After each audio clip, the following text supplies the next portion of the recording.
Hola, hola, bienvenidos a Telégrafo Talks. En el episodio de hoy hablaremos sobre el impacto de Estados Unidos en Guatemala, hacia dónde nos dirigimos. Exploraremos la relación entre ambos países, desde los lazos históricos hasta los desafíos actuales.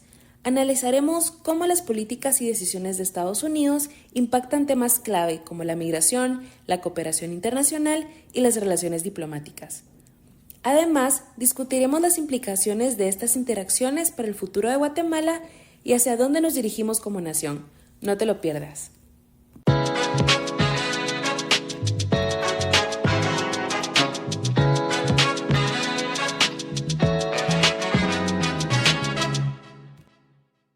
Buenas noches a todos, bienvenidos a un nuevo episodio de Telégrafo Talks. En esta oportunidad vamos a hablar sobre el impacto de Estados Unidos en Guatemala y hacia dónde nos dirigimos. Me complace presentarles a nuestras invitadas para este episodio, Andrea Guerra, Raiza Hernández y Andrea Lourdes. La verdad tengo el honor de poder compartir este espacio con ellas, con mujeres profesionales que se han dedicado a desarrollarse en sus ámbitos y la verdad estoy muy orgullosa de ellas. Voy a empezar con Andrea Guerra. Ella es politóloga, una joven centroamericana, investigadora y analista, licenciada en Ciencia Política de la Universidad de San Carlos de Guatemala, apasionada por la investigación, el análisis político, los datos y las narrativas. Andrea cree en la justicia social y en la importancia de generar espacios democráticos para la formación y participación en juventudes y mujeres. Se ha desempeñado en investigación, análisis de datos, monitoreo, comunicación digital para la incidencia y ha participado en varios proyectos de juventud y de derechos humanos. Bienvenida, Andrea, qué gusto encontrarte y estar nuevamente contigo en este espacio. Raiza Hernández, ella es internacionalista de la Universidad de San Carlos, cree en la resolución de conflictos a través del diálogo y la negociación y es miembro activo de organizaciones que trabajan por la niñez y juventud en la región. Ha trabajado en asesoría en campañas nacionales e internacionales, análisis de datos en encuestas de opinión pública y medición en intención del voto en norte de Centroamérica, consultora independiente, analista política e investigadora de procesos políticos electorales. Se ha especializado en Centroamérica y en Estados Unidos. Bienvenida, Raiza. Tengo el honor también de presentar a Andrea Lourdes López, una guatemalteca reconocida con el premio de Diana Award en 2020 y por la Organización Mundial Democrática como Mujer Líder e Emprendedora Social en 2019. Ella es especialista en investigación social, gestión de proyectos y prevención de violencia de género. Ha trabajado en organizaciones como Oxfam, USAID. Se ha especializado en España, Italia, Argentina. Es fundadora de la Dirección de Proyectos de Juventudes de la Fundación Oshla Junov y ha sido ponente en congresos internacionales en temas de género, migración, masculinidades e innovación política. Es un honor tenerlas por acá, chicas, y coincidir en este espacio de formación y que puedan brindarnos pues todos sus conocimientos y aportaciones a un tema pues que realmente se debe de hablar, ¿verdad? Es un tema que deberíamos de estar hablando, que hay mucha desinformación también y que el día de hoy pues vamos a abordar desde las diferentes perspectivas de las ciencias sociales, ¿verdad? La ciencia política, las relaciones internacionales y la sociología. Así que sin más preámbulo, vamos a entrar directo a por qué este tema, ¿verdad? El impacto de Estados Unidos en Guatemala, hacia dónde nos dirigimos. Tomando en cuenta que al hablar de la relación entre Guatemala y Estados Unidos, pues debemos hablar de historia, de política, de comercio, de más de 176 años de relaciones diplomáticas con Estados Unidos, y tomar en cuenta que no estamos aislados a todo lo que está pasando, todo lo que los cambios y las dinámicas de una política internacional, pues al final sí nos afectan como país, ¿verdad? Y estos efectos se ven directamente en la cooperación internacional, en las dinámicas migratorias, la economía, desde acuerdos comerciales hasta políticas migratorias que afectan a todos los guatemaltecos, ¿verdad? No solo al sector público, al sector privado. Estos cambios de paradigmas, de ideologías, al final nos afectan a todos y es por eso que debemos tomar en cuenta este tema.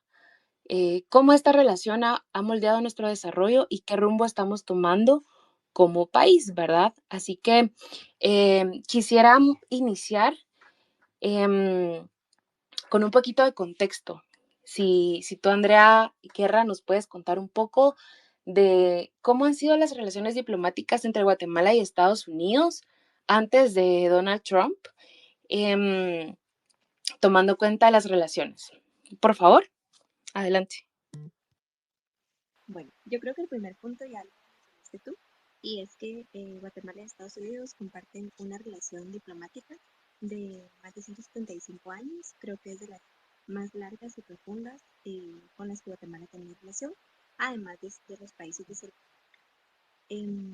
Estas relaciones han sido en los últimos años, diría yo que en los últimos 10 o 15 años han sido bastante estables en cuanto el tema comercial, el tema económico, el tema político y por supuesto el diplomático. Creo que es donde la relación se mantiene mucho más estable y con mejores aspectos a destacar que en las otras áreas. En cuanto al tema comercial, eh, Guatemala tiene una relación súper estrecha con Estados Unidos, tanto en cuanto a exportaciones como importaciones, y es, digamos, el principal destino laboral de miles de guatemaltecos que salen, que viajan, digamos, a este país, ya sea de manera regular y irregular, con visa de trabajo o en su gran mayoría sin, pues, sin, sin documentación.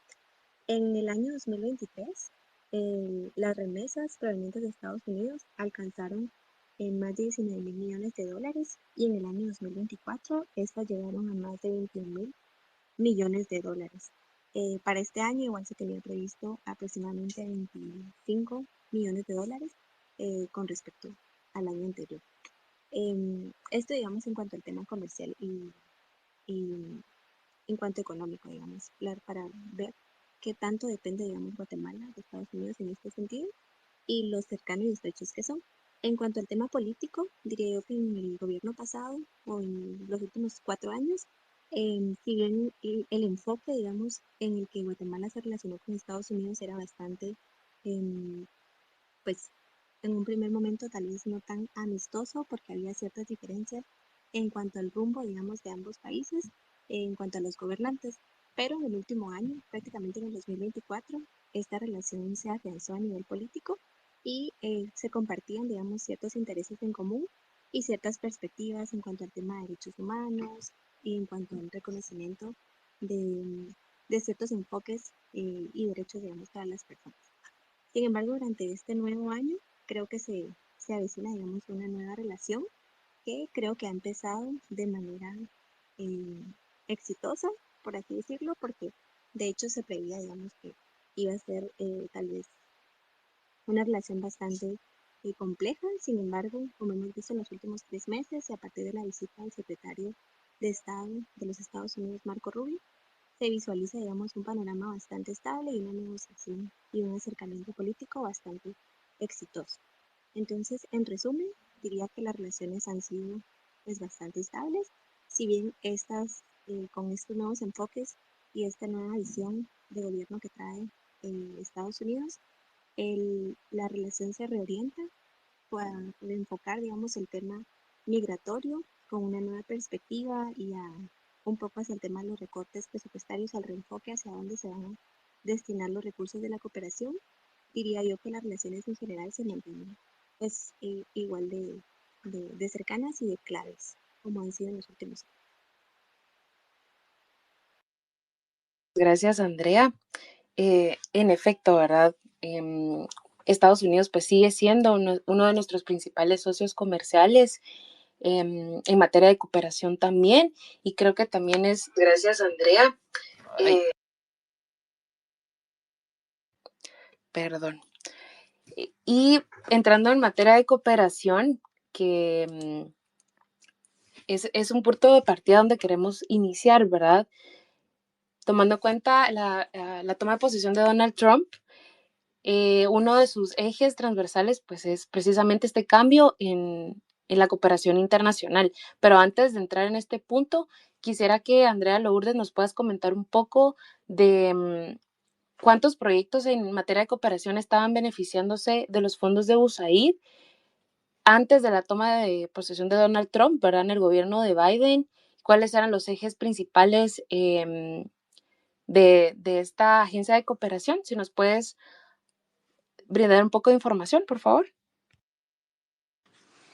Hola, muy buenas noches a todas y todos. Claro que sí.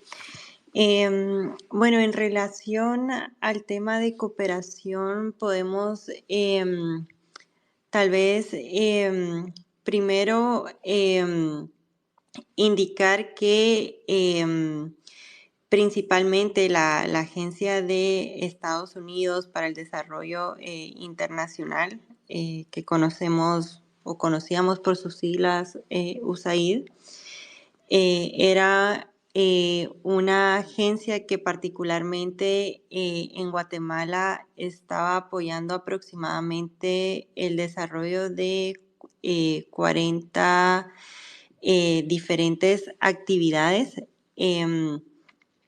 Entre ellas algunos eran programas, otros proyectos. Se calcula aproximadamente que más o menos 275 millones fueron congelados, que beneficiaban directamente a estas diferentes actividades y proyectos. Cabe resaltar que también estos mismos programas impactaban de forma directa aproximadamente en 2 millones de guatemaltecos, porque los sectores de impacto incluían algunos como el crecimiento económico, programas vinculados a promover el desarrollo económico, la creación de empleo, inversión, infraestructura, agricultura también. Asimismo, en el ámbito de la salud, ¿verdad? Específicamente en el tema del VIH, había un proyecto que más o menos oscilaba el apoyo en unos 10 millones. Era un proyecto que culmina en el 2028. Lo mismo con el ámbito de educación. Habían diferentes proyectos orientados a mejorar la calidad educativa a nivel nacional, enfocados principalmente en 12 municipios que son los más afectados, y entre ellos eran escuelas de Huehuetenango, San Marcos, Quiché, Baja Verapaz. Y estamos hablando de un apoyo que oscilaba entre unos 33 millones. Y otra área dentro de estos proyectos pues era el ámbito de la gobernabilidad y justicia, que eran diferentes programas y proyectos que estaban destinados para promover el fortalecimiento de las instituciones democráticas, garantizar procesos de transparencia y mejorar diversos sistemas de justicia. En este ámbito también pues hubo afectaciones, y no nos olvidemos de también la protección de la niñez migrante en diferentes programas vinculados a la migración y a la prevención de trata de personas. Y por último, porque creo que es el que menos tal vez le hemos puesto atención, pero en el ámbito ambiental o medioambiental, para Guatemala era relevante el apoyo de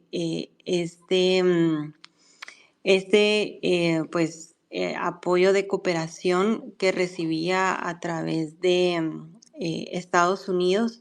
Se estaban trabajando temas relacionados a la conservación, al monitoreo de la biodiversidad, y también el manejo de áreas protegidas y gobernanza ambiental.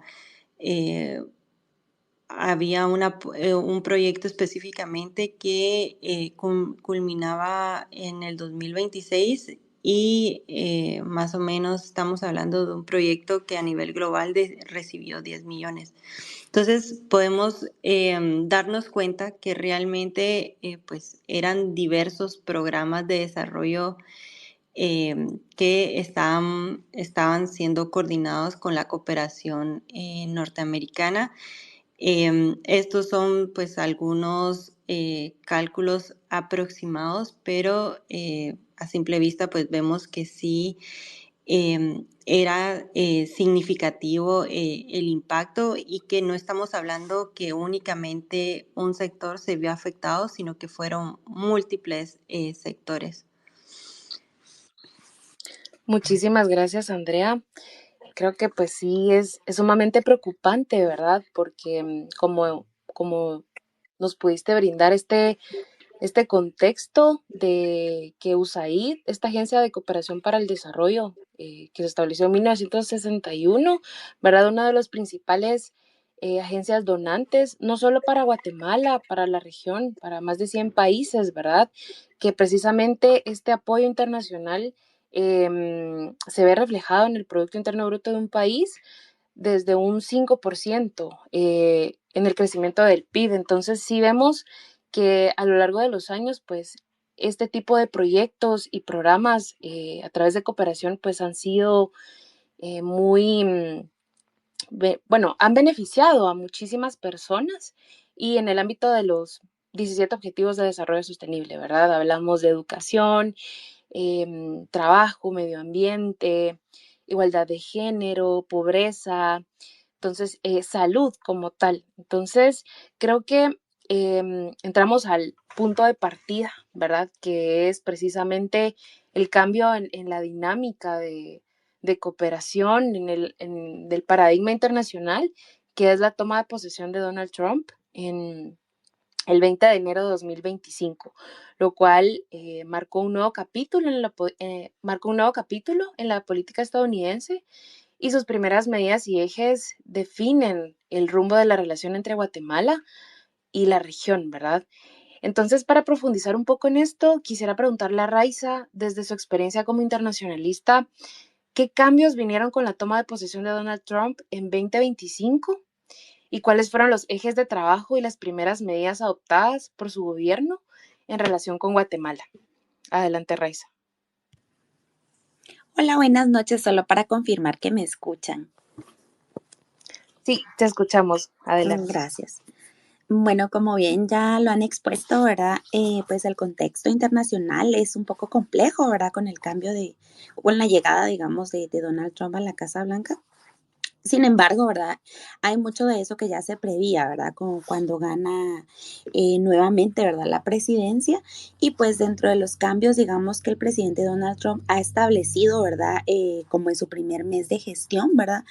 Es también un poco entender el contexto y entender que, digamos, la forma en la que Donald Trump o los republicanos, digamos, van a realizar gobierno estos 4 años, pues son como medidas un poco drásticas de alguna manera, ¿verdad? Y también inclusive medidas un poco radicales, ¿verdad? Eso también es como para dar, digamos, ese ejemplo a todos los países, ¿verdad? Que de alguna manera dependemos, ¿verdad? De manera bilateral o a través de mecanismos de cooperación que Estados Unidos ha utilizado durante muchos años. Entonces, es un poco un llamado de atención a eso, ¿verdad? Entonces, dentro de las medidas que el presidente Donald Trump ejerció en sus primeros, digamos, en su primer mes, ¿verdad? Está más o menos, pues, congelar las contrataciones federales, también que afecta, digamos, directamente a Latinoamérica, pero específicamente, ¿verdad? Centroamérica, a los países del norte de Centroamérica, es cómo detener un poco la migración, ¿verdad? La migración irregular. Hay un dato interesante, ¿verdad? El presidente Donald Trump, de hecho, él lo ha dicho en varias entrevistas, ¿verdad? Él no utiliza el concepto de migración irregular, sino utiliza el concepto de migración ilegal, ¿verdad? Él mismo lo dice que es así como el gobierno actual que está en Estados Unidos va a denominar o va a caracterizar, digamos, a la migración irregular, ¿verdad? Es como migración ilegal, ¿verdad? Entonces, de alguna manera, se, digamos, se está como, este concepto se está en el imaginario social, ¿verdad? Se está creando, ¿verdad? De nuevamente, como hace varios años se llamaba, se le decía migración ilegal. Entonces, esto hace de alguna manera que pues se criminalice la migración, ¿verdad? Y pues esto es un poco de retroceso, ¿verdad? A nivel mundial, porque han habido muchísimos esfuerzos, muchos avances para que ese concepto, ¿verdad? Se vaya eliminando y se conozca más bien como migración irregular y que no se criminalice a las personas que van a migrar, ¿verdad? Como bien se ha establecido por varias agencias de cooperación, ¿verdad? Migrar es un derecho, ¿verdad? Solo que pues también se busca, también los países buscan que esta migración sea más ordenada y sea segura, ¿verdad? Entonces, esto es un poco de lo que el presidente Donald Trump ha, digamos, es el enfoque que está dando, ¿verdad? La detención de esa migración masiva, digamos, que casi siempre cuando cambian de gobierno, ¿verdad? Eh, aumenta, ¿verdad? En enero, en los primeros 3 meses del año, cuando ingresa un nuevo presidente de Estados Unidos, casi siempre esa migración aumenta exponencialmente, más no es el caso ahora en Estados Unidos, ¿verdad?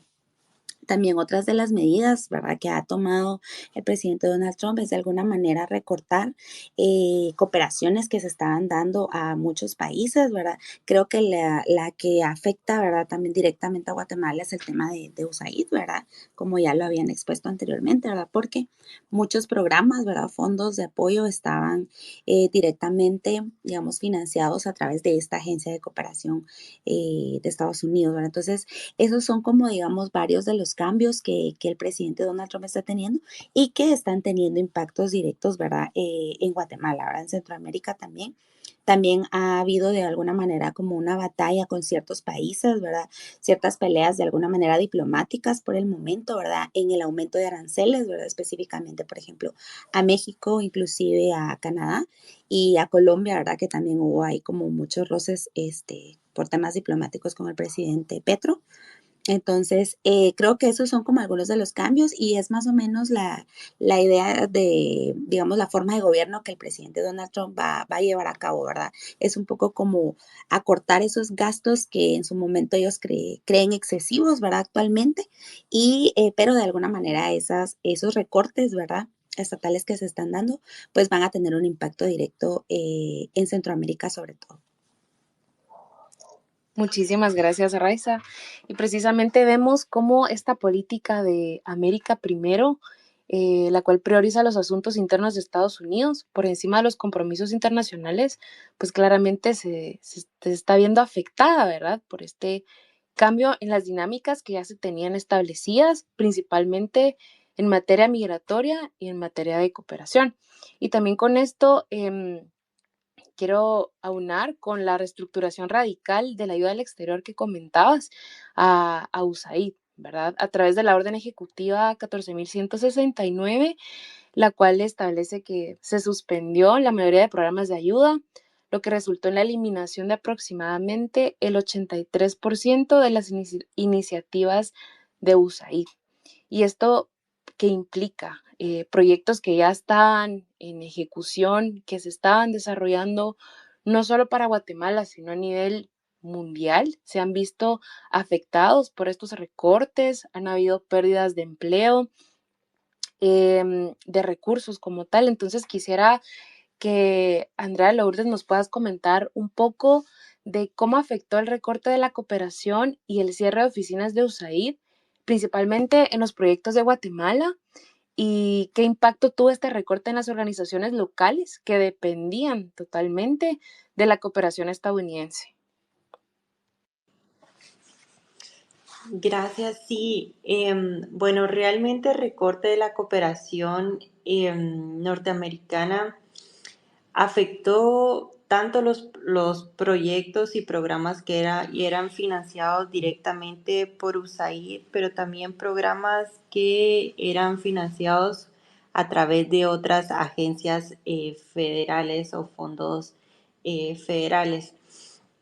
Y realmente, pues, a corto plazo podemos indicar que la misma suspensión de los proyectos pues tuvo un impacto en los temas que se estaban trabajando, eh, en las poblaciones que se estaban viendo beneficiadas, porque la orden fue muy clara que la misma congelación de los fondos requería una suspensión de 90 días.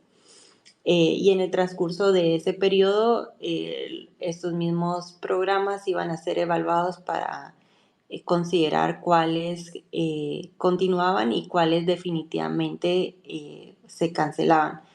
Em, Hubieron algunos programas y proyectos que en menos tiempo de esos 90 días pues fueron conociendo el resultado de esa evaluación.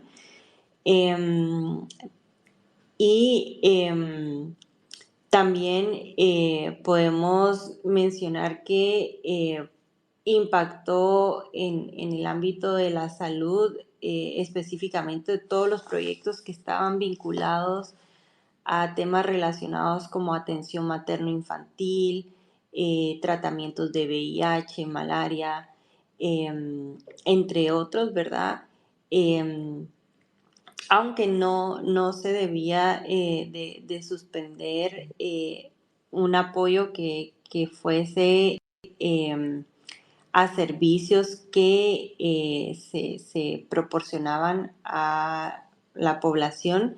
Esto fue algo que de alguna manera muchos programas y organizaciones no pudieron sopesar porque realmente pues eh, dependen directamente de el apoyo económico de estos mismos programas. Em, y luego también podemos mencionar que este recorte pues tuvo un impacto también en la economía de las personas, ¿verdad? No solamente de aquellos programas que estaban vinculados al fomento de crecimiento económico, sino que también me refiero en todas las personas que estaban directamente contratadas para estos proyectos. Hay un estimado que aproximadamente 10,000 funcionarios de USAID perdieron sus empleos, pero este es un efecto a escala porque no solamente los trabajadores o funcionarios directamente vinculados a las agencias, sino que también a nivel local, las organizaciones de sociedad civil sopesaron, digamos, ese efecto. Y lo más delicado que también no hubo un periodo para poder analizar un escenario de crisis, evaluar sostenibilidad de la organización, por ejemplo. Las órdenes llegaron de una forma muy inmediata y esto pues realmente tuvo un impacto bastante negativo tanto en los proyectos que se estaban desarrollando, las poblaciones que se ven beneficiadas y también internamente las organizaciones, el personal que pues coordina cada una de estas actividades, ¿verdad? Y si lo queremos ver a nivel macro, pues seguramente afectó las economías de varias familias. Creo que de manera resumida diría que esas fueron algunas de las afectaciones principales que tuvo este recorte de la cooperación y el cierre de las oficinas de USAID. Y También otro tema que no lo mencioné anteriormente, pero que creo que es importante hacer énfasis, la promoción de programas vinculados a una igualdad de género, educación integral en sexualidad, derechos de la comunidad LGTBIQ+, son temáticas y luchas que han tomado pues bastante tiempo desde las organizaciones poder articular acciones y son las que diría yo que muy claramente este gobierno no quiere trabajar con esta agenda, ¿verdad? Entonces, también en materia de, por ejemplo, de prevención de violencia de género, creo que va a haber un efecto pues bastante significativo y otros temas vinculados a derechos sexuales y reproductivos y derechos de la comunidad LGTBIQ+. Muchísimas gracias, Andrea.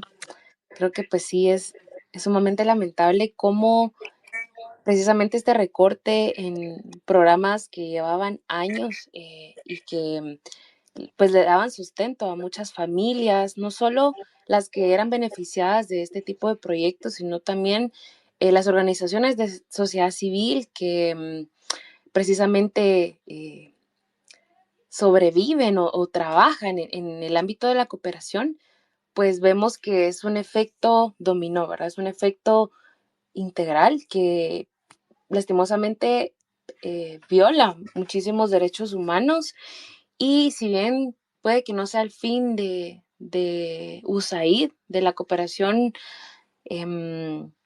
de Estados Unidos, cambian las prioridades, cambian los ejes y se tiene que hacer una reestructuración en la agenda como tal, ¿verdad? En lugar de enfocarse precisamente en programas de derechos humanos, educación sexual integral, empoderamiento de mujeres, comunidad LGBTQ+, ¿verdad? Pues se va a dejar, se podría decir, de dar este apoyo a estos grupos y se van a establecer, puede que esta reestructuración vaya más enfocada en economía, en tecnología, seguridad, como lo es, como son las prioridades que está teniendo actualmente el gobierno de Estados Unidos, ¿verdad? Pero bueno, también un punto muy importante fue la visita del secretario de Estado de Estados Unidos en Guatemala, el señor Marco Rubio, el cual fue uno de los momentos clave en la relación entre Guatemala y Estados Unidos, tomando en cuenta que estas visitas no solo reflejan las prioridades del gobierno de Estados Unidos, sino que también marcan cambios en la cooperación, en la política migratoria, en el comercio bilateral. Entonces quisiéramos saber y aunar un poquito más en esta parte. Si nos puedes comentar, Raiza, ¿cómo fue la visita del secretario de Estado de Estados Unidos en Guatemala y qué significó para las relaciones bilaterales? Ok, bueno, como dato importante, ¿verdad? Interesante, pues en las relaciones diplomáticas, ¿verdad? Sí tiene como mucho que ver, digamos, el orden, digamos, de preeminencia en relación a las visitas, ¿verdad? Es, digamos, la primera vez que un secretario de Estado visita Centroamérica, digamos, como primeros destinos, ¿verdad? Teniendo en cuenta, digamos, que somos economías pequeñas, ¿verdad?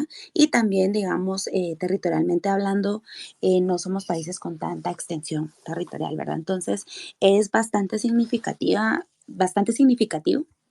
que estas primeras visitas del secretario Marco Rubio hayan ocurrido acá en Centroamérica, ¿verdad?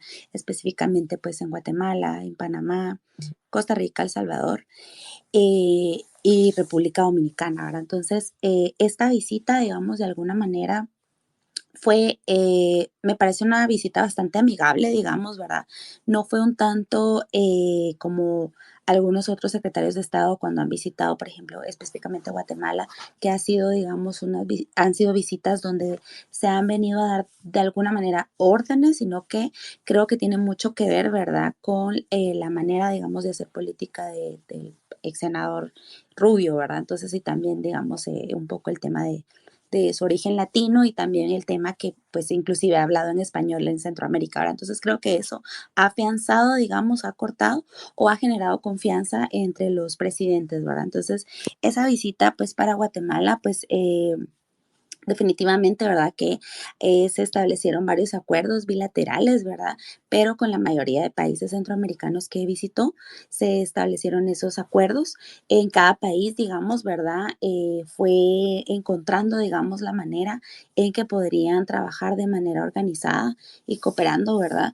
Y pues para Guatemala, ¿verdad? Específicamente un poco el tema de frenar la migración, ¿verdad? Ilegal, como ellos llaman, pero pues sería la migración irregular, ¿verdad? Entonces, un poco de frenar esa migración y también un poco el tema de que Guatemala, ¿verdad?, pueda, digamos, de alguna manera albergar o recibir a varios de los migrantes, aunque no sean de nacionalidad guatemalteca, ¿verdad? Esto ya se había hablado en anteriores gobiernos, ¿verdad? Como lo que conocíamos anteriormente como un tercer país seguro, ¿verdad? Entonces, de alguna manera, ¿verdad? Hay que entender que estas negociaciones de cooperación, ¿verdad? Tienen que ser, digamos, de manera bilateral, es decir, ¿verdad? Estados Unidos se compromete, por ejemplo, a trabajar con Guatemala en temas de infraestructura, ¿verdad? Que, por ejemplo, en temas de carreteras, por ejemplo, ¿verdad? Que son tan necesarias. Sin embargo, también, ¿verdad? Es claro que pide esa relación bilateral y de cooperación, pues pide algo a cambio, ¿verdad? Entonces, es un poco este tema y también entender, ¿verdad? Que cuando el presidente Bernardo Arevalo iba a asumir, ¿verdad? Digamos que la democracia estaba un poco en juego y sí fue, digamos, uno de los mayores socios fue Estados Unidos, ¿verdad? Entonces también el secretario de Estado Rubio, pues felicitó, digamos, ¿verdad? Al presidente Bernardo Arevalo por el tema de, digamos, de defender la democracia, ¿verdad? Que fue lo que ocurrió el año pasado, ¿verdad? Porque hubo, digamos, ese riesgo de que no asumiera el actual gobierno de Guatemala, ¿verdad? Entonces se establecieron, digamos, esos acuerdos, ¿verdad? En materia de cooperación en temas de migración, ¿verdad?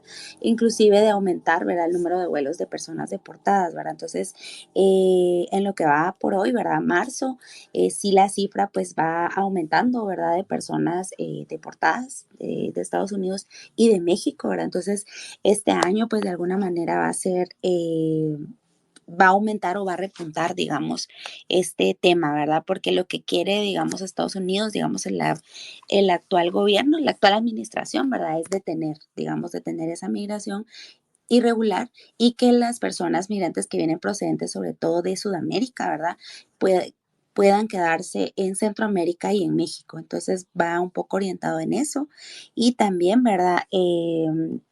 Aparte, digamos, de esos mecanismos de cooperación que se están estableciendo, ¿verdad? También se estableció que a través de estos acuerdos, ¿verdad? También la creación, digamos, de una fuerza de tarea, ¿verdad? E inclusive también se habló mucho de crear un metro, ¿verdad? Entonces creo que, como comentaba, ¿verdad? Son temas de infraestructura que para Guatemala actualmente son muy necesarios.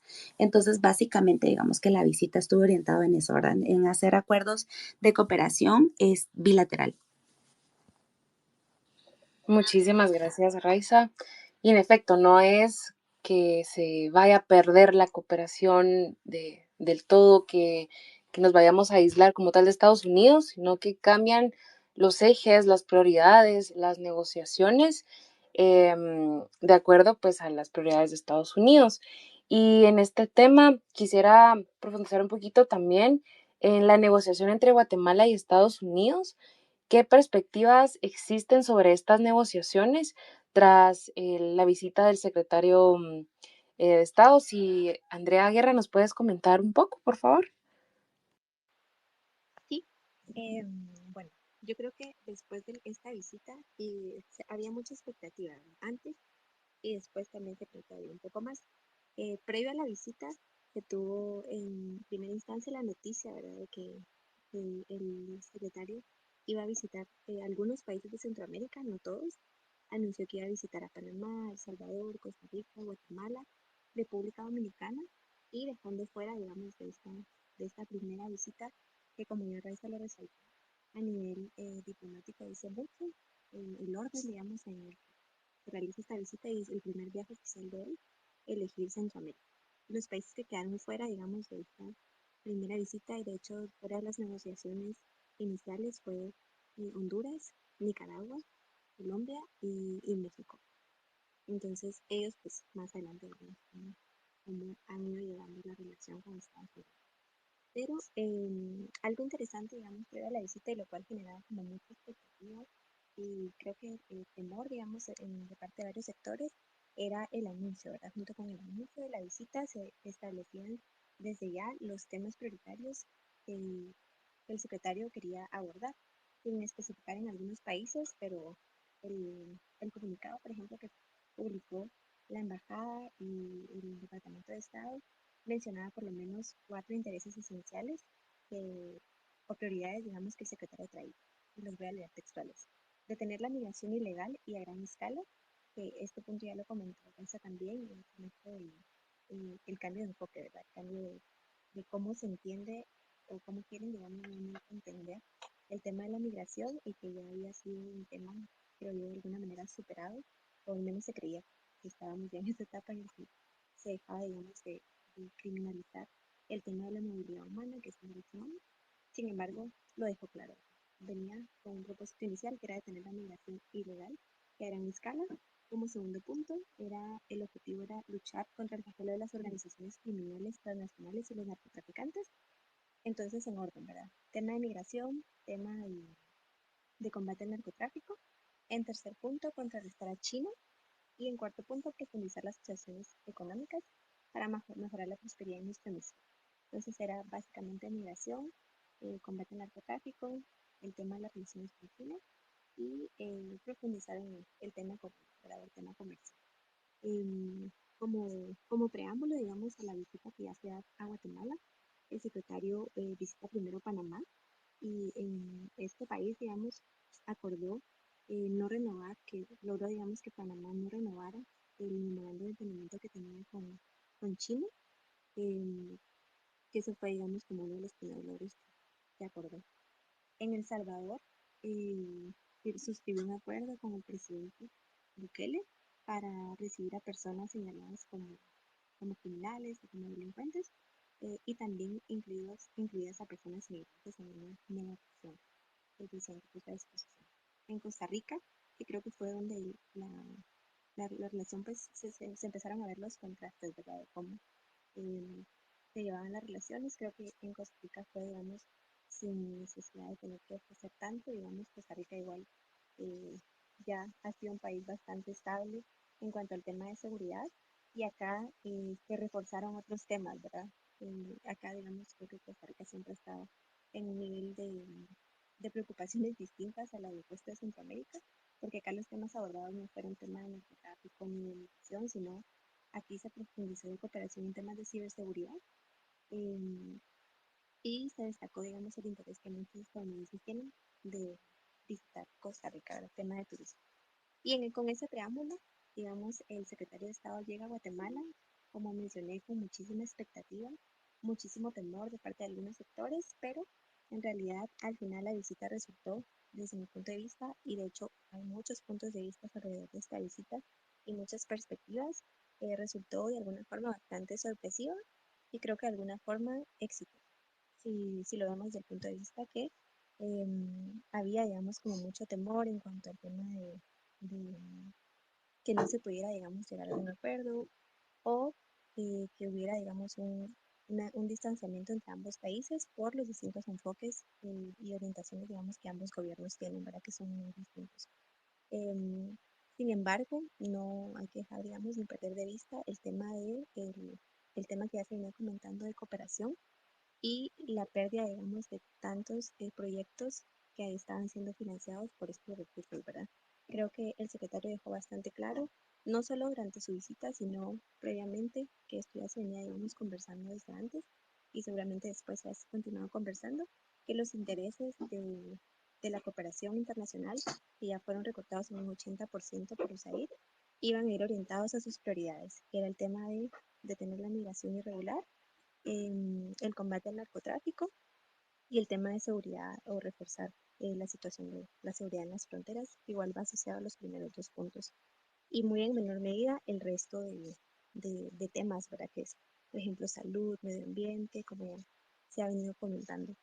¿Qué aspectos, digamos, se podrían destacar de esta visita y de la negociación? Bueno, el secretario se reunió, tuvo 3 visitas o 3 reuniones claves en Guatemala. La primera fue la reunión bilateral con el presidente. La segunda fue con un equipo de alto nivel, liderado por la vicepresidenta y el equipo de ministros. Y una tercera con el ministro de Gobernación para abordar en particular el tema contra el crimen organizado. De los acuerdos, creo que ya Raiza mencionó algunos, pero los que más quedaron, digamos, como grabados es el tema de el aumento, bueno, que Guatemala se comprometió a recibir los vuelos de migrantes retornados que provengan de Estados Unidos y que podrían aumentar hasta en un 40%. Y Guatemala, digamos, ya había puesto a disposición antes el plan Retorno al Hogar, que es un plan para la reintegración de las personas que vengan retornadas de los Estados Unidos y que ya se venía trabajando desde el año 2023. Y con este nuevo, pues, nuevo gobierno, digamos, o esta nueva perspectiva se comenzó a reorientar y a reforzar, y creo que es por ahora en lo que el gobierno está trabajando. Bueno, también el tema de los puertos, que ya comentó Raiza, se acordó que se iba a echar a andar o empezar a planificar el plan Conecta, que es un plan que busca conectar la actividad de puertos y aeropuertos en los océanos Pacífico y Atlántico de manera multimodal para trasladar a personas, para trasladar mercancías y asimismo contar con un sistema ferroviario que conecte a México con El Salvador. Digamos, este acuerdo creo que ya ha empezado a tener un avance entre el 10 y el 14, entre el 11 y el 14 de febrero. Un grupo del Cuerpo de Ingenieros del Ejército de Estados Unidos visitó Guatemala para ya empezar a diseñar este plan.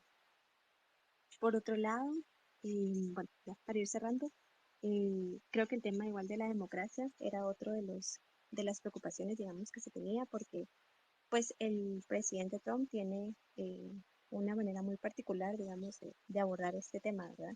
Y el tema igual de los derechos humanos, entonces era una de las preocupaciones. Sin embargo, el secretario dejó claro que en Guatemala hay democracia y que Estados Unidos no puede negociar en un país donde existe el riesgo de un golpe de Estado. Entonces, creo que por ese lado se reforzó el tema. Por último, decir quién ganó más, digamos, en esta negociación. Bueno, en realidad hay muchas perspectivas y al final, pues, recordemos la grandeza, digamos, de, pues, lo grande, digamos, en cuanto a recursos, en cuanto a eh, la fuerza, digamos, que puede llegar a tener Estados Unidos en una negociación. Sin embargo, creo que Guatemala no quedó, digamos, como tan mal planteado, pero sí hay que dejar claro que hay prioridades, digamos, de Guatemala que no se contemplaron, como el tema de salud, el tema de educación, entre otros. Muchísimas gracias, Andrea, por esta explicación, ¿verdad? De todos los puntos y las negociaciones que se llevaron a cabo tras la visita del secretario y profundizando un poco en un tema que pues ahorita está en auge, ¿verdad? Más que nunca, y es el tema de la migración. Tomando en cuenta que ya tenemos un precedente de gobierno de Donald Trump en 2017, el cual implementó políticas extremadamente estrictas para disuadir la migración, como la construcción del muro fronterizo, las políticas de tolerancia cero y la separación familiar, lo que se podría decir que llevó a una disminución temporal de la migración. Sin embargo, adoptó también un enfoque de deportación masiva de aquellos que ya estaban en Estados Unidos y resultó en un alto número de deportaciones. Y se podría decir, ahorita vamos a profundizar un poco en estadísticas. Digamos, tuvimos a Donald Trump 2017-2020 y vimos que en ese periodo hubo una disminución precisamente por este tipo de implementación de políticas extremadamente estrictas. Las personas, en efecto, tenían miedo a migrar, ¿verdad? Miedo a llevar estos procesos por ser deportados, por que los agarraran, por inseguridad, etc. Sin embargo, tras el asumir Biden en la presidencia en 2021, hubo nuevamente un incremento de la migración irregular desde América Central. Esto pues en efecto debido a la falta de oportunidades las crisis insostenibles, ¿verdad? De falta de empleo, pobreza, violencia, cambio climático. Entonces, quiero entrar un poquito en esto. Si ustedes, a las personas que nos están escuchando, también desean ver estas estadísticas, lo pueden verificar en la página del Instituto Guatemalteco de Migración, en la sección de estadísticas, porque hay un dato bastante curioso. Si nos vamos a las estadísticas del año 2025, de lo que va en estos 3 meses, ¿verdad? De enero a marzo, hay más o menos 3.334 personas retornadas en el mes de enero, 2.241 en el mes de febrero y marzo 1.034 a la fecha, ¿verdad? Esto es lo que va en este periodo. Y si nos vamos al año anterior, 2024, en enero, a diferencia de este año, hubo un retorno de 6.424, el doble, ¿verdad? De retornados. En febrero, 6.957, marzo, 5.900 y digamos se mantiene como la muestra. Y podríamos decir a grandes rasgos, bueno, esta deportación masiva se vio en el periodo de Biden, ¿verdad? Que incluso en el periodo de Obama, que se vieron deportaciones masivas. Sin embargo, no es por, a ver cómo lo explico, digamos, por el mismo miedo que llegó con el gobierno de Donald Trump y con estas políticas bastante estrictas, fue precisamente que se pudo contener de cierta forma la migración irregular, y al momento de que Biden llegó al poder, hubo nuevamente como podríamos decirlo así, como que se fue el miedo y nuevamente vimos un aumento en la migración irregular, lo que precisamente produjo mayor índice de retornados, ¿verdad? Porque al final medimos la migración irregular con la cantidad de retornados, con el promedio de personas retornadas, con el índice de remesas también.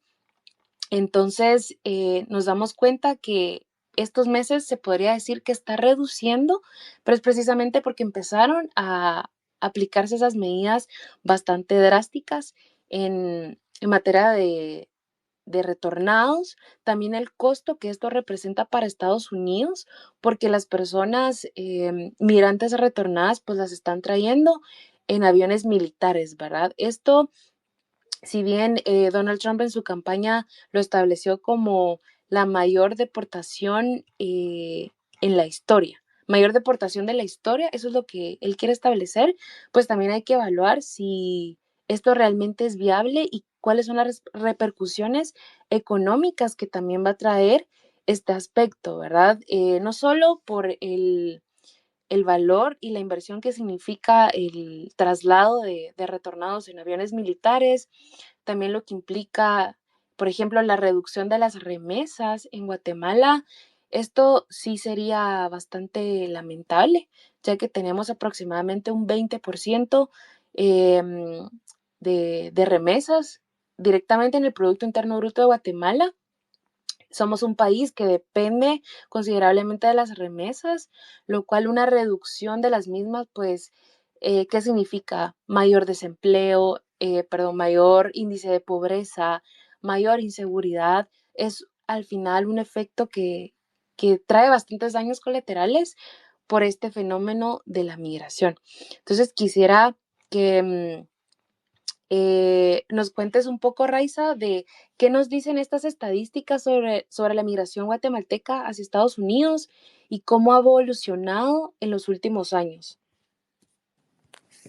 Sí, pues a través, ¿verdad? Concretamente de datos proporcionados por el Instituto Guatemalteco de Migración, hay una gráfica muy interesante en donde a partir del 2009, ¿verdad? Se hace como esa medición a 2016, que fue el periodo donde estuvo el presidente Obama, ¿verdad?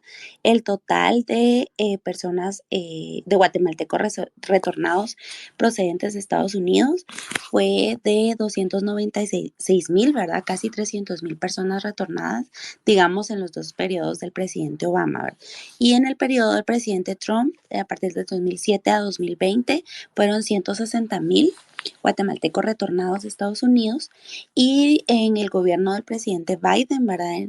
En todo el periodo presidencial a partir de 2021 a 2024 fueron 175,000 personas retornadas. Entonces, pues básicamente, ¿verdad? Fue, digamos, en el gobierno del presidente Trump, donde hubo como, digamos, un número un poquito menor, digamos, ¿verdad? De deportaciones, teniendo en cuenta también esto porque, ¿verdad?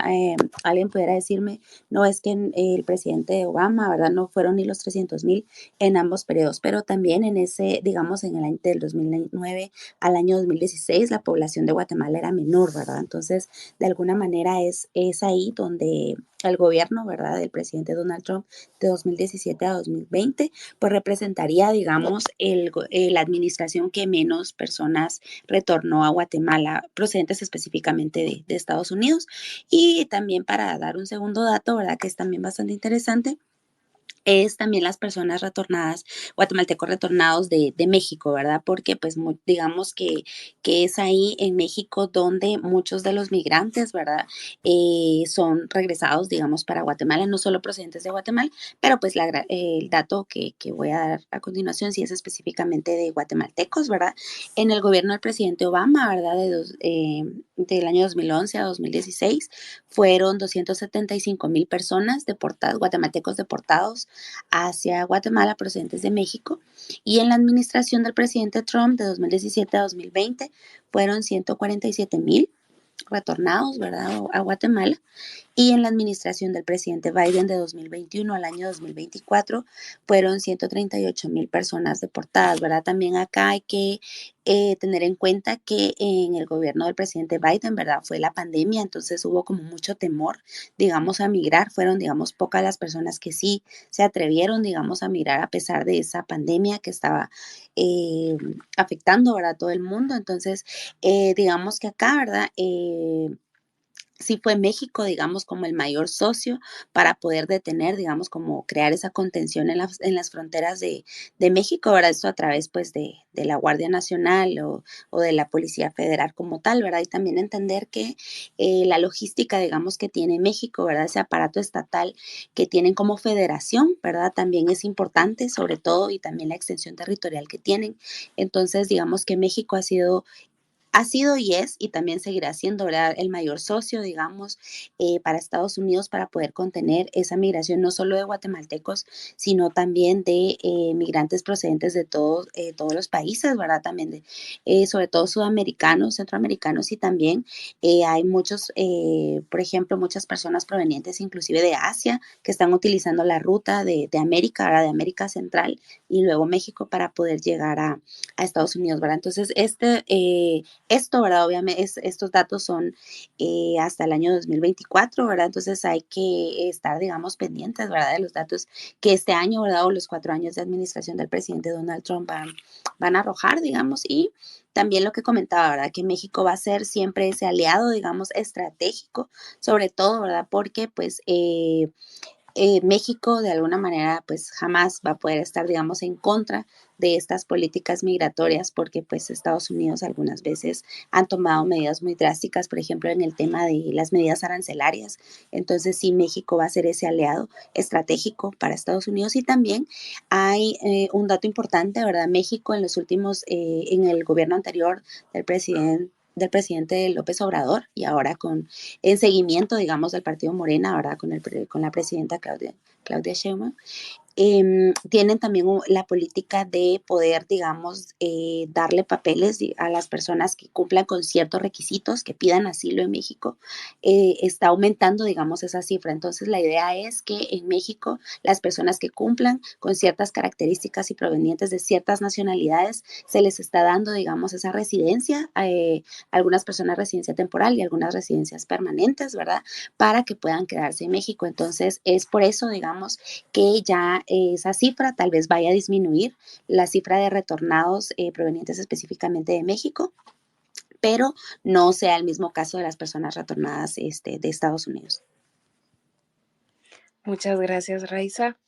Y también aunado a esto que comentabas, creo que es un momento importante también mencionar si bien estamos conociendo las acciones que está haciendo el gobierno de Estados Unidos en cuanto a políticas migratorias, en materia de cooperación, también es importante mencionar qué está haciendo el gobierno de Guatemala en respuesta a esta relación con la migración, que si tiene algún plan, algún proyecto que está implementando y cómo va a ser el gobierno de Guatemala para mitigar precisamente y para responder a su seguridad nacional, principalmente en materia de migración. Si Andrea Guerra nos puedes comentar un poco respecto al plan de respuesta de Guatemala, principalmente del plan Retorno al Hogar, por favor. Sí, bueno, el plan Retorno al Hogar es una de las respuestas o estrategias que el gobierno de Guatemala estableció a partir de, bueno, esto se inició en el año 2023, tengo entendido a finales, por ahí de noviembre, diciembre, con otro nombre, ¿verdad? Que era el plan de integración y reintegración sostenible, que era una estrategia que se estaba planificando con miras a este nuevo gobierno y la expectativa que se tenía de que iba a incrementar la cantidad de personas retornadas de los Estados Unidos. Ya ahora en 2024, finalmente se terminó, digamos, de establecer y básicamente es un plan que tiene tres componentes esenciales. El primero, o componentes o fases. El primero es la atención humanitaria y esta primera fase es como la respuesta inmediata que las instituciones de gobierno dan y a la persona que llega retornada a Estados Unidos, ¿verdad? Ya sea por vía aérea o por vía terrestre.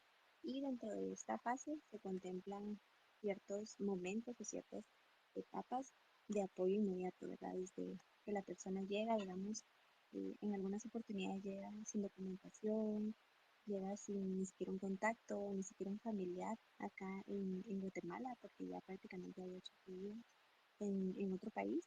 Entonces, este plan, digamos, contempla todos esos momentos iniciales de atención inmediata para la persona, desde cómo se le va a recibir, desde una entrevista inicial, donde la persona, por ejemplo, va a comentar a qué se dedicaba en los Estados Unidos, qué oficios tenía, en dónde vivía, aquí en Guatemala, cuál era su departamento de origen, qué idiomas habla, etcétera. Luego, una atención, una revisión, digamos, especializada o no especializada, pero sí completa, de tanto a nivel médico, a nivel psicológico, a nivel físico también. Y luego también una parte de documentación, porque a veces no tienen ni siquiera un DPI, por ejemplo. Entonces el RENAP creo que está emitiendo documentos sin costo adicional para poder documentar a las personas que vienen. Eso, digamos, en la primera etapa. Y luego un traslado a centros de albergue, donde pues estarían, digamos, las personas refugiándose en lo que ya se trasladan a sus hogares. La segunda etapa es la intermediación y la derivación a programas de la institucionalidad estatal. Aquí en esta segunda etapa entra un poco ya el tema económico, el tema laboral de las personas. Si en la primera fase se les hacía una entrevista acerca de qué oficios, digamos, de ocupaciones, idiomas y demás tenían, en esta segunda se busca em, de alguna forma validar estas experiencias eh, técnicas, digamos, o profesionales que las personas retornadas tienen para validarlas, ya sea con INTECAP, con el Ministerio de Trabajo y conectarlas con oportunidades de empleo. En el marco, digamos, de este plan, las instituciones han establecido contacto o comunicación con el sector privado y dentro de las mismas instituciones para acceder a oportunidades laborales y empleo para las personas, ¿verdad? Y esto pues con un enfoque, creo que lleva un enfoque bastante amplio que reconoce el tema de género, el tema de la pertinencia étnica, el tema de la edad y por supuesto el reconocimiento de los derechos humanos de las personas. Y una tercera etapa, una tercera fase de este plan es el diálogo para la construcción de planes de vida comunitarios y esto creo que es la parte como más ambiciosa que busca ya de alguna forma que la persona, digamos, retornada, en el caso que tenga, eh, bueno, hay personas, digamos, que vienen sin tener familia, sin tener comunidad. Entonces, esta etapa, que creo que todavía no se ha comenzado, digamos, a trabajar, pero se tiene prevista, es volver a arraigar, digamos, al connacional guatemalteco que retorna con su tierra, con su país, con su comunidad y establecer estas redes de apoyo locales que le permita, digamos, a la persona encontrar las oportunidades necesarias, las redes de apoyo para no tener que volver a migrar, ¿verdad? Creo que es un plan bastante pues, ambicioso y es, digamos, donde el gobierno está casi que colocando sus principales esfuerzos.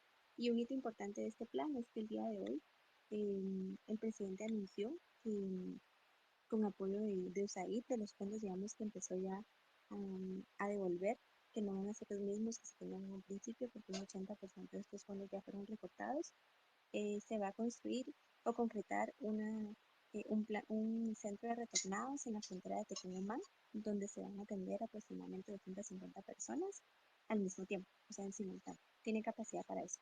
Esto ya venía el año 2020, pero hasta este año entre este año y el 26 se va a concretar y es con un financiamiento de $2 millones. Esto va de la mano, digamos, con el plan. Esto diría yo que es la parte en donde se están concentrando los principales esfuerzos. Ahí participa el IGM, participa la autoridad migratoria, los gabinetes, ministerios, sector privado, etc. Muchísimas gracias, Andrea. Qué interesante poder conocer las acciones que está haciendo el gobierno de Guatemala en respuesta a este tipo de problemáticas, ¿verdad? Y también poder identificar, si bien estamos atravesando pues un cambio de paradigma, un cambio de objetivos, vemos como una política exterior pues nos afecta directamente conocer las acciones, ¿verdad? Que estamos haciendo y digamos, ya teniendo en cuenta precisamente estos escenarios, estas acciones, tanto del gobierno de Estados Unidos como del gobierno de Guatemala, poder construir este análisis prospectivo, ¿verdad? Bueno, ¿qué deben hacer los diferentes sectores en Guatemala entonces para afrontar los escenarios futuros, ¿verdad? Y acá hablamos no solo sector gobierno, sino también sector privado, sociedad civil, ONGs, academia, para seguir trabajando por la democracia, por los derechos humanos, la cooperación. Ya vemos un nuevo paradigma, ¿verdad? La cooperación en un mundo de cambio y más que nunca necesitamos tener precisamente esa cooperación entre sectores para poder responder a los retos que se nos están presentando. Entonces yo les quisiera consultar y dependiendo su punto de vista, ¿verdad? Ante este escenario de recortes y cambios en la cooperación, ¿qué deben hacer los sectores público, privado y sociedad civil en Guatemala para adaptarse y seguir avanzando? Raiza, si nos puedes dar tu punto de vista acá, por favor. Sí, bueno, ante esos recortes, ¿verdad? Concretamente, creo que, pues como bien lo has mencionado, ¿verdad? Estamos ante el nuevo paradigma de la cooperación internacional, pero sobre todo, ¿verdad? Me parece que durante muchísimos años, ¿verdad? Sobre todo en los países del norte de Centroamérica, El Salvador, Honduras, Guatemala, ¿verdad? Que son los que lo integran, digamos que se le delegó esa obligación y esa responsabilidad a la cooperación, ¿verdad? Es decir, muchas de las responsabilidades, digamos que la cooperación cubría, digamos, muchas de temas, ¿verdad? De proyectos que la cooperación llegó a cubrir en la región, era porque el Estado de alguna manera no se daba abasto o no existía, ¿verdad? Como esa voluntad política, digamos, ¿verdad? Que durante muchos años se fue delegando, ¿verdad? A la cooperación. Y pues de alguna manera, ¿verdad? Los países, ¿verdad? Específicamente pues Guatemala fue acomodándose, digamos, a que la cooperación iba a cumplir, digamos, ¿verdad? Iba a sustituir lo que el gobierno no podía hacer, ¿verdad? De alguna manera. Pero esto también, ¿verdad? Ha hecho que por ejemplo, ahora específicamente que se recortó, digamos así, de tajo, digamos, ¿verdad? La cooperación que se recibía, ¿verdad? Anualmente, ¿verdad? Entonces va a afectar directamente a muchísimos proyectos, ¿verdad? ¿Por qué? Porque no se hizo, digamos, esa evaluación de cómo iba a afectar, ¿verdad? A la sociedad guatemalteca como tal, ¿verdad? Y eso pues no solo está pasando acá, está pasando en Centroamérica como tal, ¿verdad? En El Salvador, en Honduras, ¿verdad? Entonces, esto también y un poco también, ¿verdad? Como bien lo mencionabas, también no solo el gobierno, ¿verdad? Que como bien lo he mencionado, delegó, digamos, esas responsabilidades y esas obligaciones. Muchos ministerios, ¿verdad? Dejaron de actuar, ¿verdad? Pues, me atrevería a decir, por ejemplo, el Ministerio de Educación, ¿verdad? Fue dejando a la cooperación esos proyectos, ¿verdad? Y también hay varios ministerios más. Entonces, me parece que concretamente, ¿verdad? Lo que viene ahora es que el gobierno como tal vea, ¿verdad? Esos vacíos o esas carencias, ¿verdad? Esa falta de voluntad política que durante años ha predominado en el país y pueda, ¿verdad? De alguna manera llegar, digamos, a cumplir esas responsabilidades y obligaciones que el Estado como tal tiene, ¿verdad? Y también, ¿verdad? Hablando del sector privado también, ¿verdad? Creo que es momento, ¿verdad? Que muchas empresas que tal vez no se han sumado a la responsabilidad social empresarial, ¿verdad? Han habido grandes avances en Guatemala, sin embargo, hay muchísimas empresas que aún no están en eso, ¿verdad? Es momento, digamos, de que estas empresas puedan marcar la diferencia, ¿verdad? Y sumarse. Hay muchísimas empresas que llevan ya la Agenda 2030, ¿verdad? Desde hace varios años.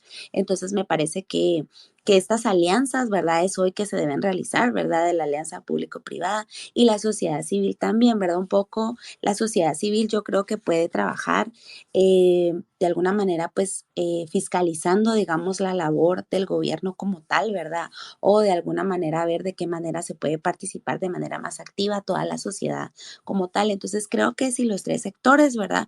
Y pues también como lo habías mencionado, ¿verdad? Pues no solo estos tres sectores, sino también la academia, ¿verdad? La academia puede hacer incidencia a través de investigaciones, ¿verdad? De calidad, ¿verdad? De ver en qué manera se pueden lograr todo esto. Y hay muchísimos sectores de la población que pueden participar, ¿verdad? Como tanques del pensamiento. Se han hecho muchísimas consultorías a nivel nacional, ¿verdad? Muchas ONGs que tienen todo este, digamos, fundamento, ¿verdad? Teórico, en donde se puede saber qué se debe hacer concretamente, ¿verdad? Entonces, creo que es como ese momento, ¿verdad? Que la cooperación pues va a dejar, digamos, no va a dejar de existir como tal, pero sí va a estar recortada en un gran porcentaje. Entonces creo que es momento de que todos los sectores, ¿verdad? Digamos, nos pongamos a trabajar concretamente, ¿verdad? Para que estos vacíos, digamos, que la cooperación va a dejar, que pues como bien lo he mencionado, de alguna manera toda la sociedad y sobre todo el Estado se acomodó a esa cooperación, pues no se vean tanto, digamos, los rezagos que esta cooperación va a dejar. Muchísimas gracias, Raiza.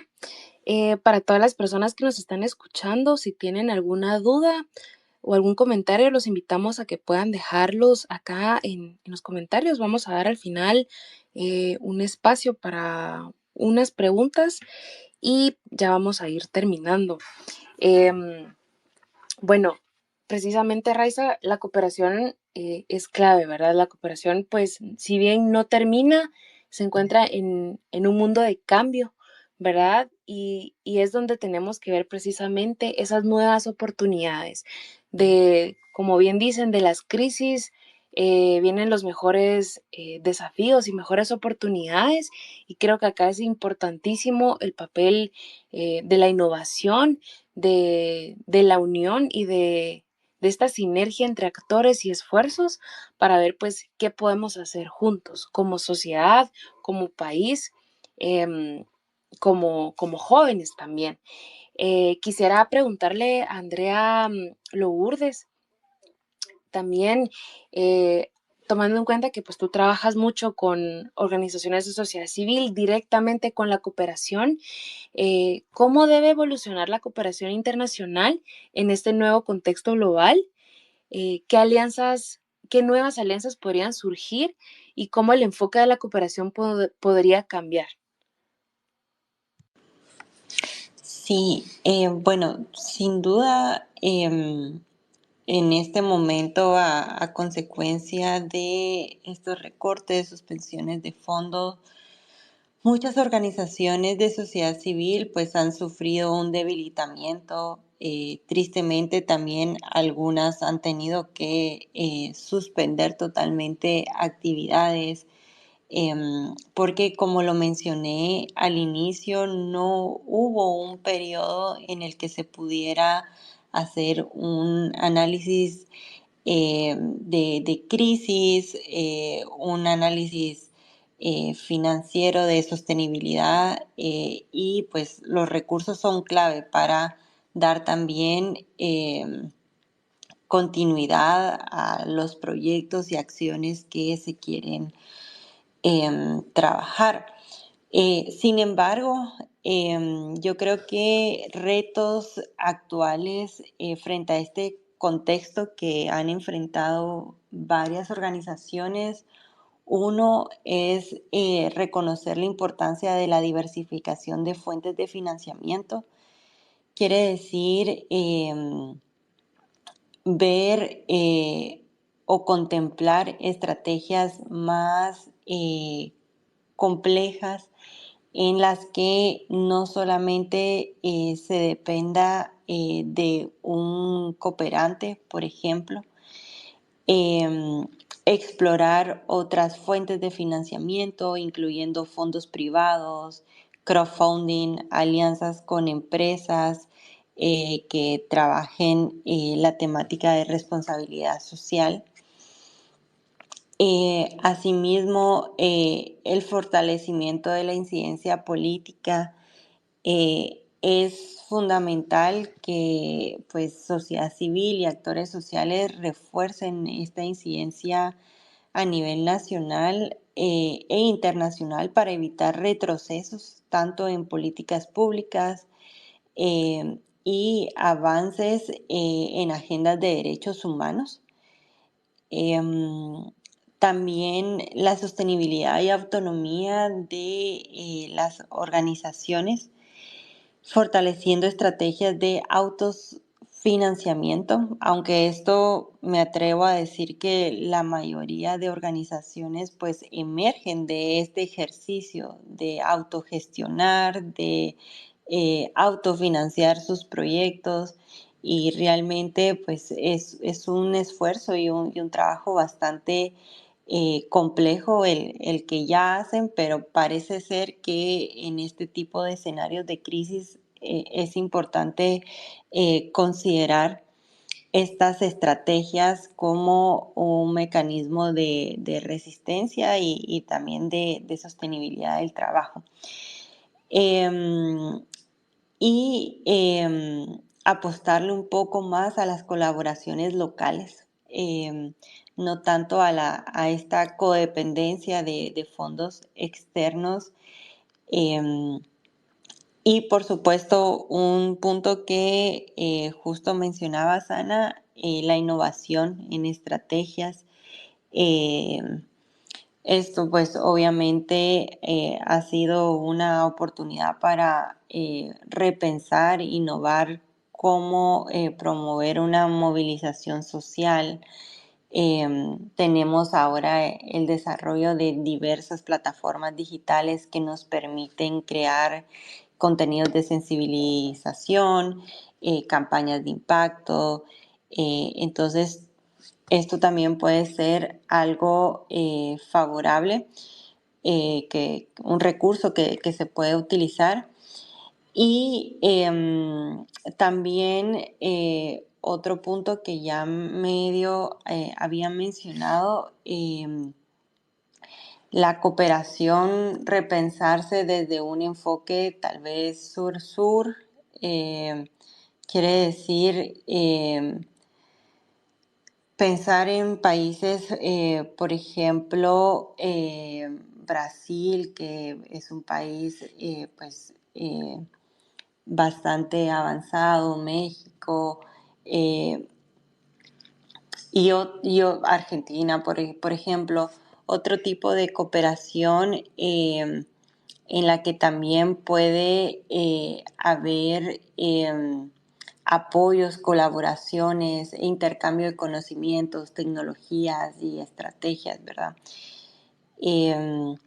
Y las alianzas con el sector público-privado, pues realmente esto ha sido un desafío constante, pero puede ser esto un momento, ¿verdad?, para involucrar al sector privado, sensibilizarlos con las temáticas de cada uno de los proyectos. Sabemos que cada vez hay más empresas privadas que tienen un departamento específico de responsabilidad social, entonces esto puede ser una oportunidad para tener colaboraciones. Y también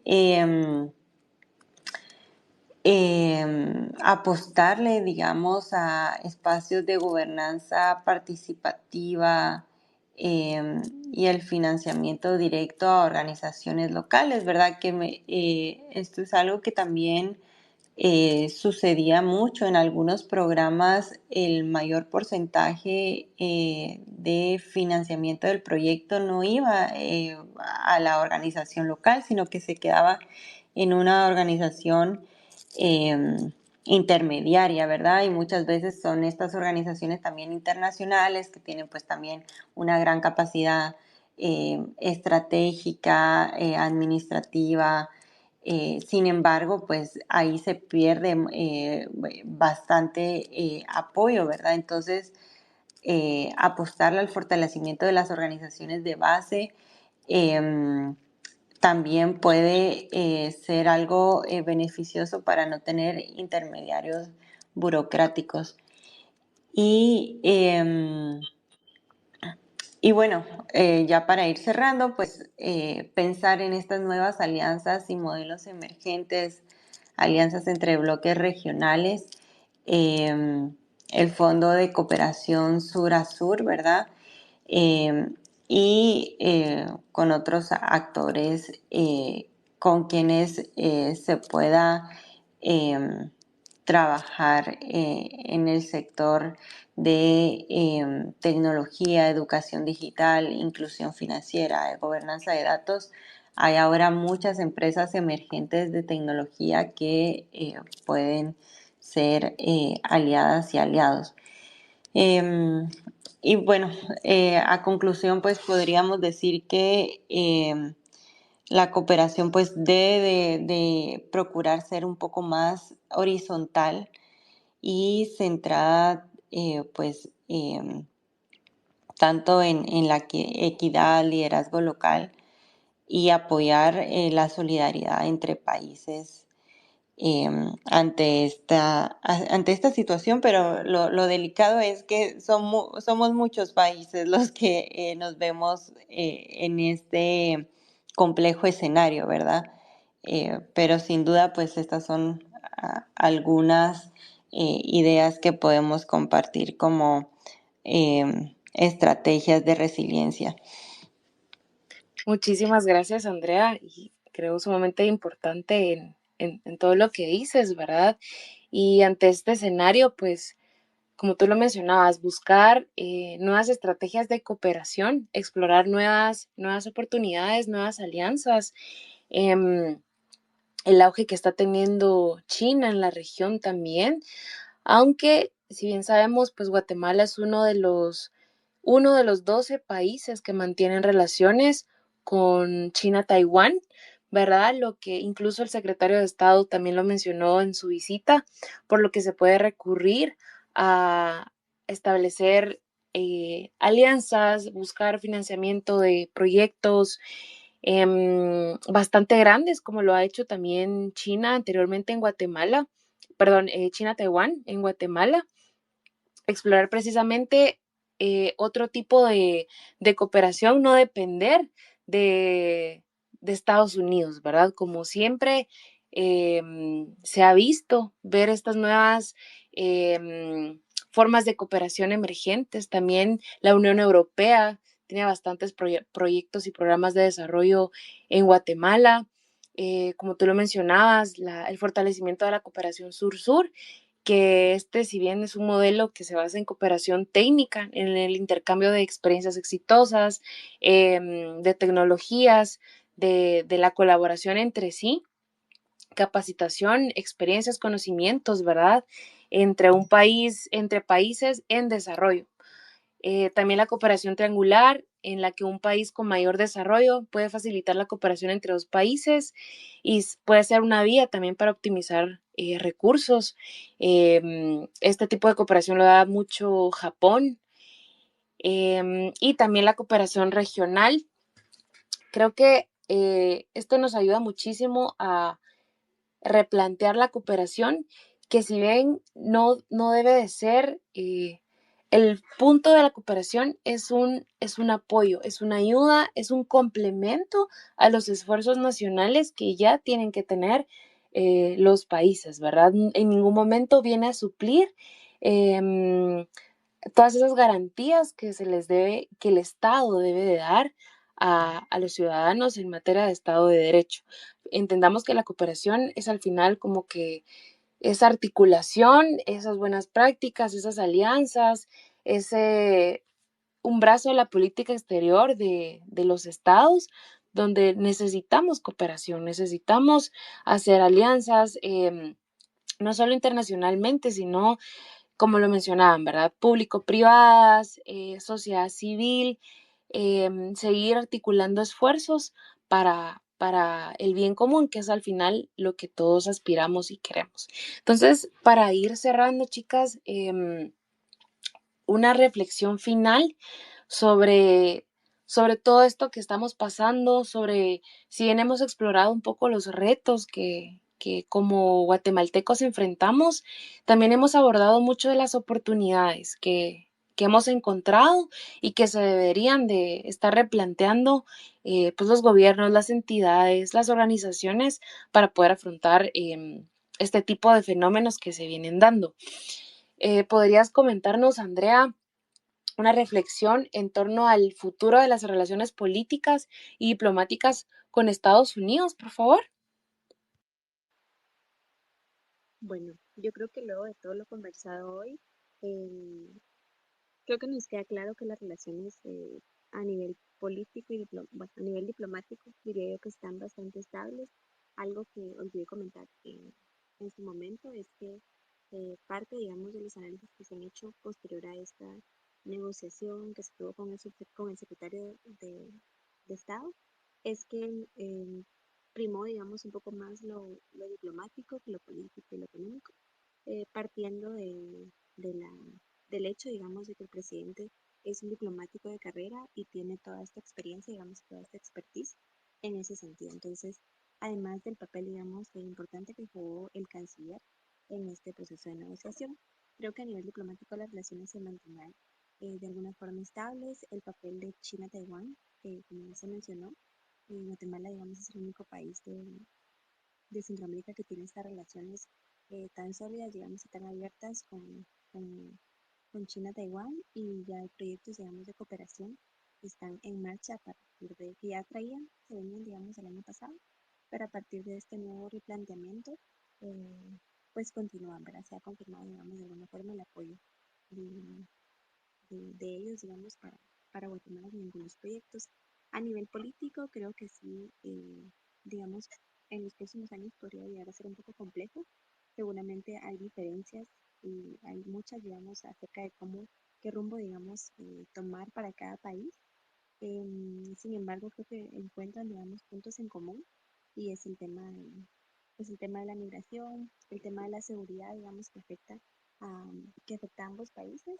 em, el tema de, pues, del narcotráfico, digamos, y todo este combate a, a las drogas que está afectando muchísimo a nuestros países.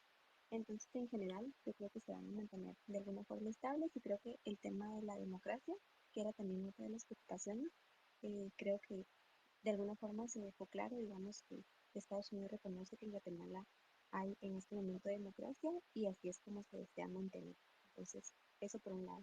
Sin embargo, desde el punto de vista o de ciertos enfoques de derechos humanos, eh, quizás se verá, digamos, debilitada un poco em, esa perspectiva, digamos, que ya se traía o esa relación que de alguna forma se había construido, pero pues es, digamos, parte, digamos, y consecuencia de este nuevo cambio al cual pues Guatemala se tiene de alguna forma que adaptar y construir también pues sus propias visiones, sus propios planes de trabajo, las propias orientaciones, y no solo el gobierno, sino el resto de los sectores, pero es también creo que una oportunidad, como ya mencionaron, para que los sectores, digamos, guatemaltecos se fortalezcan en muchos sentidos, ante esta amenaza, ante esta situación que puede llegar a ser muy crítica, es una oportunidad para reforzar la responsabilidad que cada sector tiene en este proceso y también pues ir buscando otros aliados, ir volteando a ver, digamos, hacia otros vecinos, por ejemplo, em, para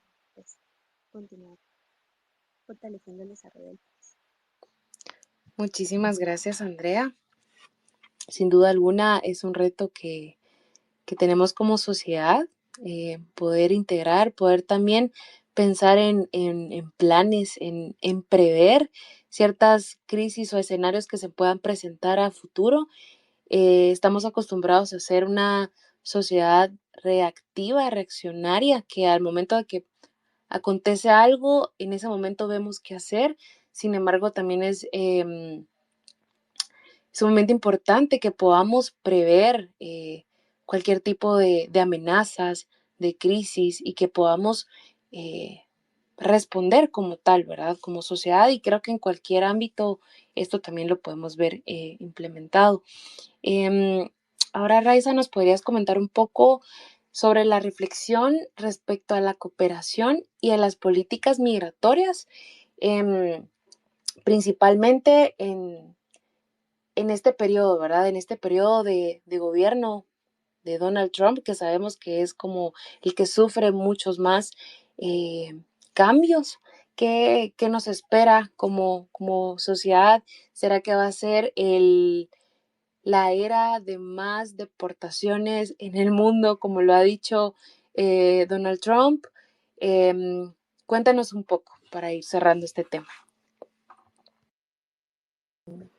Hola, voy a hablar a través del micrófono de Andrea. Bueno, ya como pues reflexiones finales, ¿verdad? Digamos, es una era de cambios importantes, sobre todo para Latinoamérica, ¿verdad? Que somos, digamos, de alguna manera los países que más migrantes, digamos, han aportado a Estados Unidos. Y pues también muchas de las políticas migratorias que el presidente Trump está, digamos, teniendo a cabo. Hay varias, digamos, en 2 meses, ¿verdad? En menos de 3 meses que se han implementado y varias eran sumamente importantes. Por ejemplo, la aplicación CBP One, ¿verdad? A través de esta aplicación ingresaron a Estados Unidos más de 900,000 personas provenientes más que nada de los países latinoamericanos. Entonces, por ejemplo, el fin de esta aplicación, ¿verdad?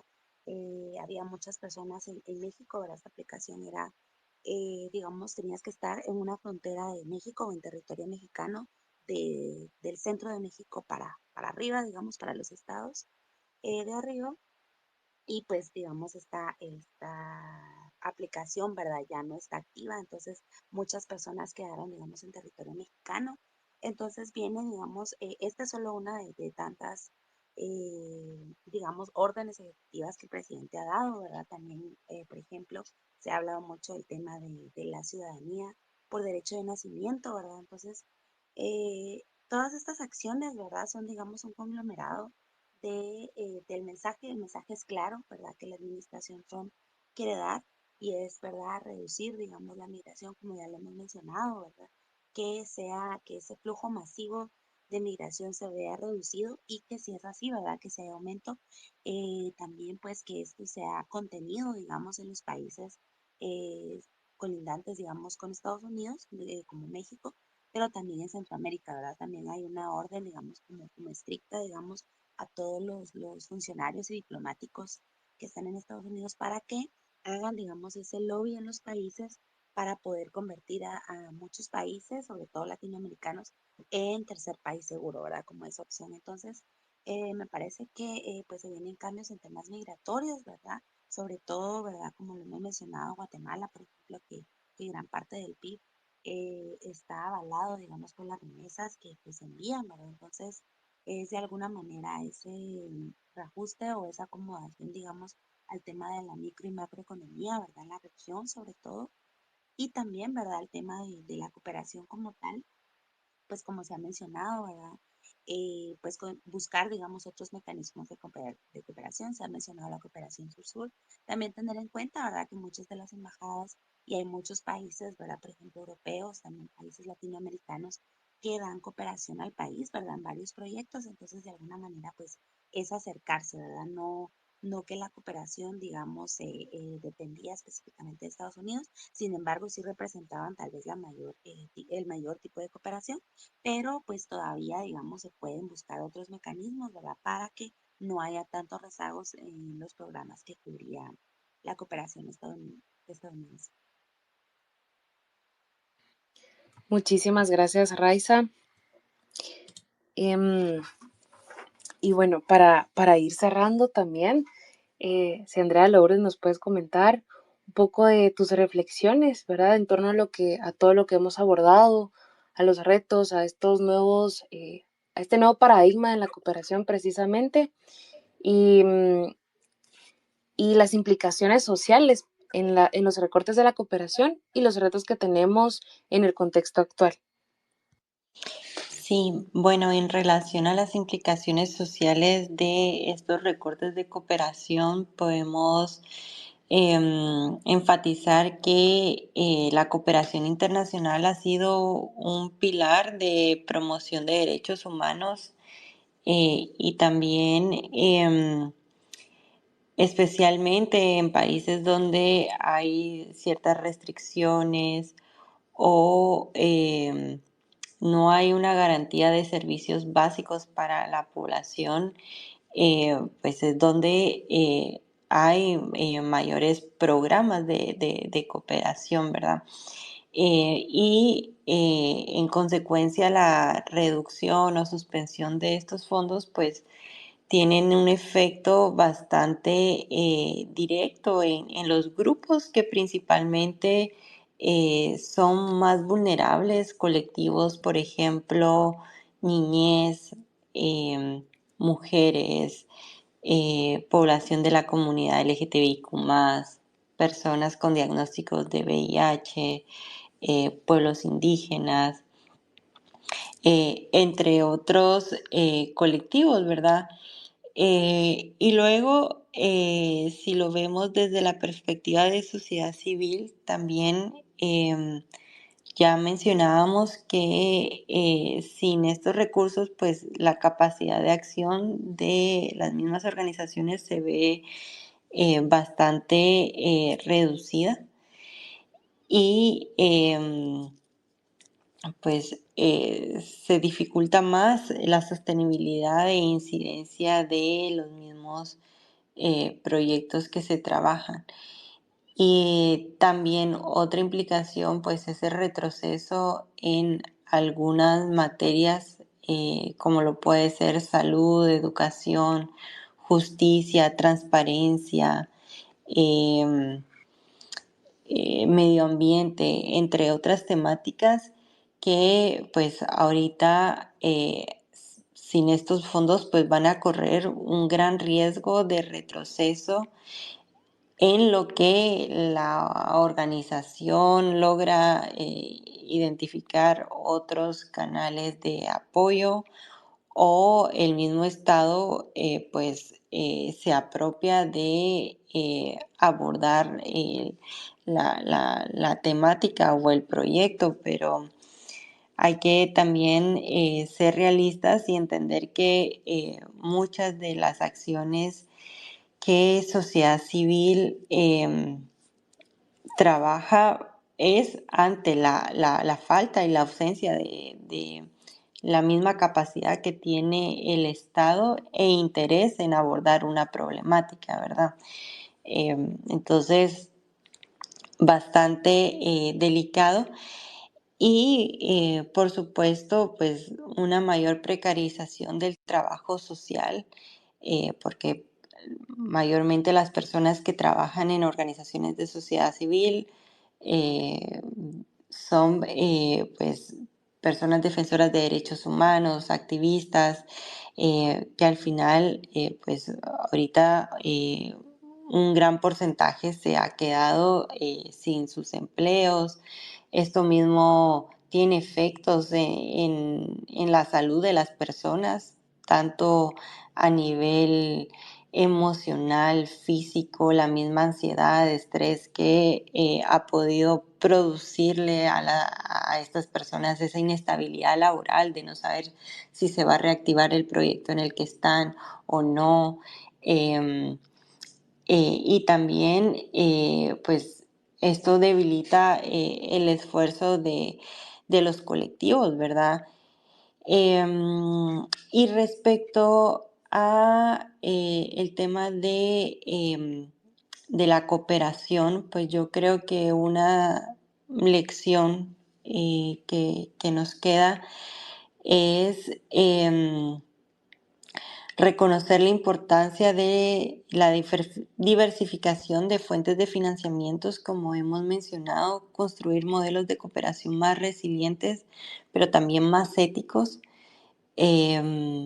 modelos de cooperación que no estén sujetos directamente a estos cambios políticos en las grandes potencias, porque no es ético de un día para otro suspender un programa, quitar por completo la posibilidad de que una persona reciba su tratamiento de VIH, quitar por completo que una persona pueda ser asistida en tránsito migratorio, quitar el apoyo de una mujer que estaba en un proceso legal a consecuencia de violencia intrafamiliar.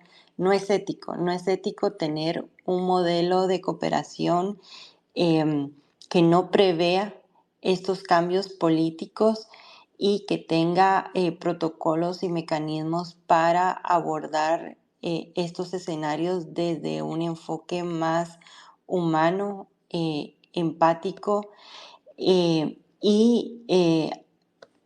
por supuesto